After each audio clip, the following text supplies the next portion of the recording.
जरा सोचिए, इतिहास की सबसे बड़ी फ्रेंडली फायर यानी अपनी ही सेना पर हमला, वो भी शराब की वजह से। हाँ, कौन है ये लोग? कहाँ से आते हैं ये? सही सुना आपने। एक पूरी सेना ने खुद को ही तबाह कर लिया सिर्फ शराब के चक्कर में। तो चलिए सुनते हैं 1788 की कारान जेबेश की लड़ाई की कहानी, जहां ऑस्ट्रियाई भिड़ गए ऑस्ट्रियाइयों से ही। तो सीन ये है भाई। साल 1788 ऑस्ट्रो की वॉर चल रहा है। पूरी की पूरी 1 लाख सैनिकों वाली ऑस्ट्रियाई आर्मी डेरा डाले बैठी है रोमानिया के करानजे बेश में।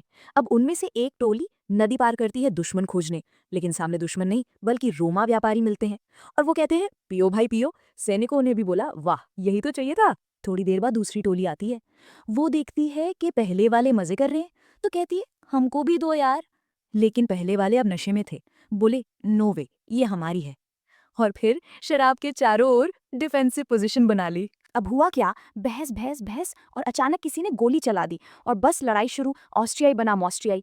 अराजकता में किसी ने रोमानियाई में चिल्ला दिया दुश्मन आ गया। अब दिक्कत ये थी कि हर कोई अलग अलग जगह से आया था, भाषा समझ ही नहीं पाए, तो सब घबरा के भागने लगे। अफसर चिल्लाए रुको रुको, लेकिन कुछ सिपाहियों ने सुना अल्लाह अल्लाह, और बस सबको लगा कि ऑटोमन सच में हमला कर चुके हैं। सैनिक अपने ही कैंप में पागलों की तरह भागे। जनरल कोलोराडो ने देखा और बोला ओ गॉड, दुश्मन सच में आ गया है।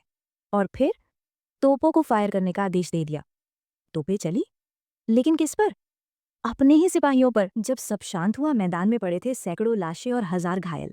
और मजे की बात ये कि 2 दिन बाद असली ऑटोमन आर्मी आई। उन्होंने देखा अरे वाह, सब तो पहले से ही निपटे पड़े हैं, और आराम से कारंजेजे पर कब्जा कर लिया बिना एक गोली चलाए। तो भाइयों बहनों, ये थी कारानजेबेश की लड़ाई, इतिहास की सबसे बेवकूफाना बैटल, जहां जीत मिली शराब को। अगली बार जब कोई आपसे पूछे कि सबसे फनी वॉर कौन सा था, तो ये कहानी जरूर सुनाना। हाँ तो भाइयों और बहनों, अगर कहानी पसंद आई हो तो लाइक और सब्सक्राइब जरूर करें, और अपने दारू पीने वाले दोस्तों को शेयर जरूर करें।